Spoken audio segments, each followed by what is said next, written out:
ज्ञानवापी मामले में वाराणसी कोर्ट ने व्यास तहखाने में हिंदुओं को पूजा करने की अनुमति दी, जिसके बाद ज्ञानवापी के व्यास तहखाने में करीब 30 साल बाद पूजा हो सकी और अब हर दिन पूरे विधि विधान के साथ ये पूजा होती है। अब जिस तरह कोर्ट ने ज्ञानवापी में हुए सर्वे को माना था, उसी तरह उत्तर प्रदेश में हिंदुओं को एक और ऐतिहासिक जीत मिली है, जीत महाभारत से संबंधित। जी हाँ, क्या है ये मामला, कब से कोर्ट में चल रहा है, जानते हैं विस्तार से। दरअसल बागपत के बरनावा में स्थित एक जगह है जिस पर करीब आधी सदी से भी ज्यादा समय से विवाद चल रहा था।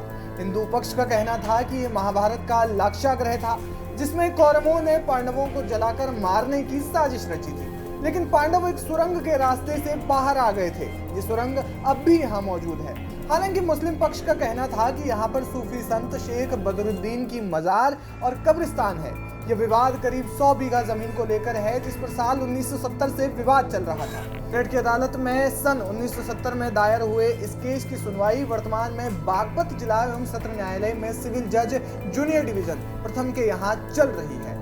अब सिविल जज शिवम द्विवेदी ने मुस्लिम पक्ष के वाद को खारिज करते हुए पूरी जमीन पर हिंदू पक्ष को मालिकाना हक दे दिया है। सवाल यह है कि ये विवाद उपजा कैसे।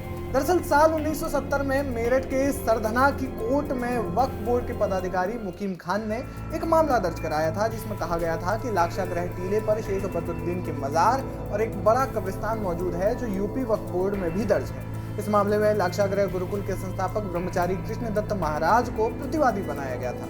मुकीम खान ने आरोप लगाया था कि कृष्णदत्त महाराज बाहर के रहने वाले हैं और यहाँ पर जो कब्रिस्तान है उसको खत्म करके हिंदुओं का तीर्थ स्थल बनाना चाहते हैं। अब भले ही इस मामले में वादी पक्ष और प्रतिवादी पक्ष दोनों का निधन हो चुका है, लेकिन अन्य लोग इस केस में शामिल थे, जिसमें हिंदू पक्ष का कहना था कि यह पांडवों का लाक्षागृह है और यहाँ महाभारत कालीन सुरंग है, पौराणिक दीवारें हैं और प्राचीन टीला भी मौजूद है। बताया जा रहा है कि पुरातत्व विभाग यानी कि एएसआई को साल 2018 में यहाँ से लाक्षागृह से संबंधित कई साक्ष्य भी मिले। करीब 53 सालों तक चले इस मामले में आज फैसला आया और कोर्ट ने इस जमीन का मालिकाना हक हिंदू पक्ष को सौंप दिया है।